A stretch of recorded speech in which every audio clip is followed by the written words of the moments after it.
Kembali di Breaking News Kompas TV, saat ini sudah bergabung lagi dengan kami satu narasumber juga yang kami hadirkan ada melalui sambungan Zoom, ada Ketua Komnas HAM Pak Ahmad Taufan Damanik.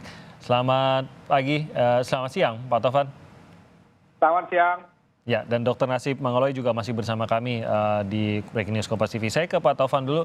Pak Taufan, boleh diperbarui informasi terkait dengan Komnas HAM yang juga saat ini melakukan penyidikan juga di lokasi di Jambi, terutama hari ini ikut juga mengawal proses ekshumasi dan otopsi. Apa yang sudah didapatkan oleh Komnas HAM sejauh ini, keterangan-keterangan yang akan mungkin menerangkan apa yang sebenarnya terjadi pada Brigadir J ini, Pak Taufan? Ya, terima kasih ya. Kami mulai dengan datang meminta keterangan ya, termasuk tentang kondisi jenazah ketika mereka terima, apa yang mereka saksikan dengan pandangan mata mereka sendiri, juga terutama Reza adiknya ya, yang itu berada di rumah sakit Polri pada waktu itu, meskipun tidak masuk ke dalam ruang otopsi ya, tetapi dia yang duluan mengetahui dan menyaksikan jenazah. Kemudian setelah itu tentu saja informasi-informasi tentang bagaimana komunikasi mereka, termasuk juga Pera itu ya, Pera Simanjuntak, teman dekatnya almarhum, komunikasi terakhirnya seperti apa, itu yang sudah kita dapatkan semua dengan ada barang bukti dalam bentuk foto, video dan lain-lain. Nah itu kami perbandingkan dengan keterangan dari dokter-dokter forensik, tim Dokkes yang kedatang 2 hari lalu ke Komnas HAM, sudah memberikan presentasinya secara lengkap versi mereka dari kronologi siapa yang meminta mereka untuk melakukan otopsi, misalnya itu mereka jelaskan, itu permintaan penyidik menurut mereka. Jadi kontroversi mengenai apakah ada persetujuan dari keluarga atau tidak, itu akan bisa dijawab oleh penyidik nantinya, kami akan tanya. Tapi untuk Dokkes, karena mereka itu semata-mata atas permintaan, dan itu tentu saja diabsahkan ya, itu maka kontroversi yang lain itu tidak bisa dijawab oleh pemeriksaan itu. Selanjutnya kondisi jenazah sebelum diotopsi, mereka perlihatkan semua dari rekaman foto-foto dan lain-lain, seluruh kujur tubuhnya. Kemudian tahapan-tahapan otopsinya dijelaskan, sampai setelah itu apa hasil otopsi mereka jelaskan semua. Jadi kondisi jenazahnya juga sudah didapatkan oleh Komnas HAM ya? Ya, dan fotonya. Presentasi foto-foto, kita tanya detail ini apa segala macam, mereka sudah berikan penjelasan, klarifikasi, termasuk hal-hal yang sebelum itu kan ada kontroversi ya, misalnya ada dugaan penyiksaan ya, katanya dijerat di leher, misalnya kuku yang dicabut, kenapa ada sayatan di kaki, di wajah misalnya, itu mereka klarifikasi menurut keterangan mereka sebagai dokter forensik. Oke.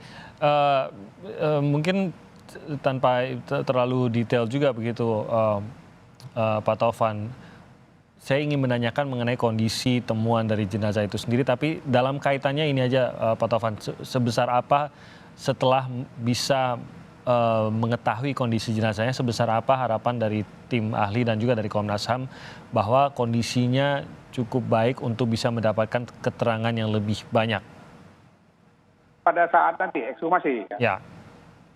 Ya, informasi yang kami dapatkan dan itu mereka perlihatkan ya, forensik, mereka sudah melakukan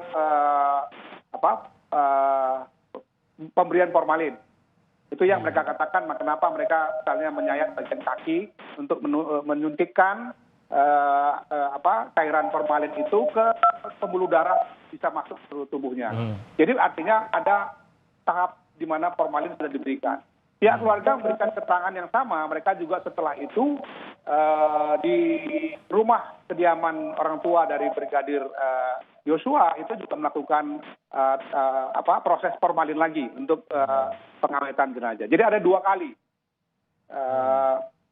langkah-langkah pemberian formalin kepada jenazah. Ya mudah-mudahan itu membantu ekshumasi sehingga maksudnya jenazahnya tidak terlalu cepat membusuk. Meskipun Komnas HAM punya juga pengalaman dengan beberapa kali kasus ya, di mana ada jenazah itu yang sudah berbulan-bulan. Misalnya kasus dulu Pendeta Yeremia di Papua itu Ya. sudah berbulan-bulan. Tetapi tetap akhirnya dokter forensik bisa menemukan memang ada bukti-bukti kekerasan yang dialami dalam bentuk tembakan dan lain-lain. Yang dilangkat kalau Anda ingat misalnya yang kami bongkar tempo hari kasusnya itu ada yang sudah lebih dari 1 tahun kan. Tapi tetap menemukan bukti-bukti kekerasan, kemudian dihubungkan dengan keterangan saksi-saksi siapa yang melakukan kekerasan pada orang tersebut atau jenazah tersebut. Sebagaimana kesaksian dari beberapa orang-orang itu, maka diyakinilah adanya peristiwa kekerasan yang dilakukan oleh pihak-pihak tertentu yang sekarang jadi tersangka untuk kasus di Langkat itu. Jadi memang saya paham ya, pasti akan kesulitan, nanti Dokter Nasib bisa jelaskan lebih detail, tapi bukan tidak mungkin juga akan ditemukan bukti-bukti yang akurat mengenai peristiwa-peristiwa yang tadi diduga oleh banyak pihak itu. Nah, Dokter Nasib mungkin Anda bisa menambahkan, sebenarnya apakah ini lagi-lagi ini kan durasinya dari sejak pemakaman ini sudah sekitar 2 minggu lebih, hampir 3 minggu gitu. Tapi apakah sebenarnya sudah tidak bisa lagi dalam beberapa hal seperti trauma, entah itu pemukulan dan lain-lain itu tidak akan bisa ditemukan lagi kah? Atau hanya butuh waktu yang lebih lama untuk bisa mengkonfirmasinya? Apakah tidak bisa atau hanya perbedaannya butuh waktu lebih lama saja, Dokter Nasib? Ya, terima kasih. Jadi hal yang berbeda seperti yang dikatakan oleh Pak Taufan. Mungkin pada waktu kasus yang pendeta yang dikatakan Pak Taufan itu sebelumnya jenazah itu memang tidak diotopsi. Ya. Nah, ini kan jenazah ini sudah diotopsi awalnya. Artinya organ-organnya mungkin sudah dilakukan dikeluarkan ataupun dilihat, diperhatikan. Nah, setiap organ-organ yang dilakukan, contoh kalau proyektil, saya katakan tadi contoh kayak kalau dia luka tembak. Nah, alur luka tembak itu menembus kemana, itu kalau 1 luka tembak. Kalau 2 ada 3 luka tembak. Nah, ada 3 lubang dalam tubuh itu. Ini tembak yang pertama, tembak yang kedua kita tidak bisa lagi nampak. Kalau hasil otopsi yang kedua ini, organnya itu tidak dikembalikan lagi ke posisi semula. Tidak selalu kembali ke jantung semula kan, ya, Dokter Nasib ya. Ini bergantung pada dokter yang berbeda-beda ya. Iya. Oh, oke. Iya, jadi boleh jadi di otopsi yang pertama jantungnya kan di sebelah kiri. Setelah dilihatnya, diperiksanya jantungnya. Nah, setelah selesai didapatkannya, baru dimasukkannya kembali, tapi tidak di posisi semula. Nah, mudah-mudahan di sini nanti makanya sulitnya di sini adalah dokter forensik itu nanti mendapatkan jantungnya, maka dikembalikan dulu ke posisi semula untuk melihat alur-alurnya lagi gitu. Jadi kembali ke posisi anatomis, maka dia sulit. Jadi tanpa kita menyentuh terlalu detail, Dokter Nasib, tapi paling tidak ini menggambarkan bahwa karena adanya proses otopsi pertama, kondisi itu tidak akan sama dengan sebelum otopsi pertama tersebut gitu ya. Sebelum otopsi pertama dengan pasca otopsi pertama pasti akan ada perbedaan, sehingga inilah yang tadi juga Dokter Nasib katakan akan merumitkan otopsi kedua karena itu tadi kondisinya bergantung pada bagaimana penanganan setelah otopsi pertama tersebut, dan ini akan memakan waktu, akan memakan ya itu keahlian mereka lah yang dipergunakan di sini, sehingga pemahaman inilah yang harus dimiliki juga oleh masyarakat, bagaimana kita berpegang pada temuan saintifik tapi kita juga lagi-lagi memberikan keleluasan bagi tim ahli yang kita percayai bisa mengungkap semua itu. Saya kembali lagi ke Pak Taufan. Apa hasil temuan Komnas HAM, Pak Taufan, terkait dengan pemeriksaan yang sudah dilakukan terhadap ajudan yang kemarin sudah dipanggil, termasuk juga diantaranya Baradae? Apa yang Anda bisa tarik temuannya dari pemeriksaan tersebut, Pak Taufan?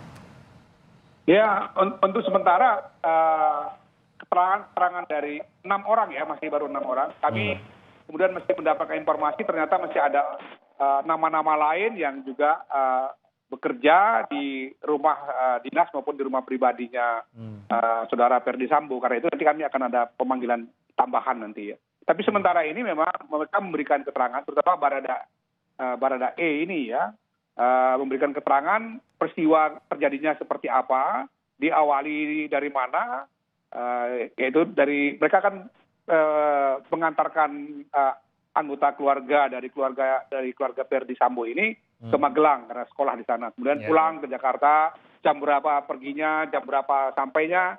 Kami hubungkan juga dengan keterangan dari saudara Pera Simanjuntak, ya, jam berapa dia bertelepon terakhir sekali dengan almarhum. Kelihatannya klop di waktu ya, juga klop dengan keterangan dokter forensik mengenai kemungkinan perkiraan kematian. Ya. Mereka memperkirakan antara 2 sampai 8 jam sebelum mereka memulai otopsi. Mereka memulai otopsi itu sekitar jam 10 malam. Jadi kira-kira itu. Nah, keterangan pertama didapatkan dari orang-orang yang akan periksa itu. Nah, peristiwanya seperti apa digambarkan dia, bahkan dia memberikan beberapa simulasi ya.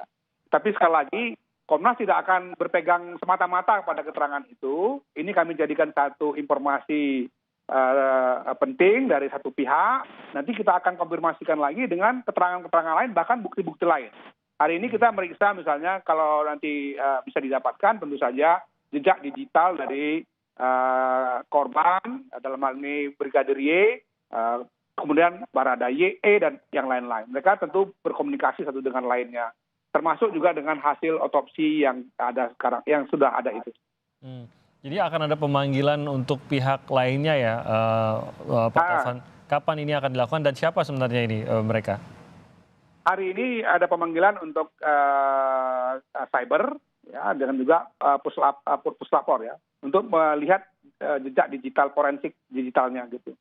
Nanti akan unit-unit yang lain kita juga akan panggil, termasuk tadi beberapa orang yang bekerja dan tinggal di rumah Pak Verdi Sambo itu juga akan dimintai keterangan tambahan. Karena ada nama-nama setelah kami periksa mereka yang 6 orang ini, mereka menyebut-nyebut nama yang lain yang sangat mungkin juga memiliki informasi yang bisa menambahkan keterangan terhadap apa yang sudah kami dapatkan selama ini. Dengan memperbandingkan juga nanti CCTV dan lain-lainnya. Jadi ini hanya satu sisi keterangan yang akan ditelaah, yaitu keterangan dari pihak-pihak terkait atau yang berada di lokasi. Tapi nanti akan tetap mempelajari bukti-bukti lainnya yang didapatkan dari lapangan. Baik, kita akan kembali lagi Pak Taufan dan juga Dr. Nasib. Kami akan jeda sebentar dan kembali lagi di Breaking News Kompas TV saat lagi.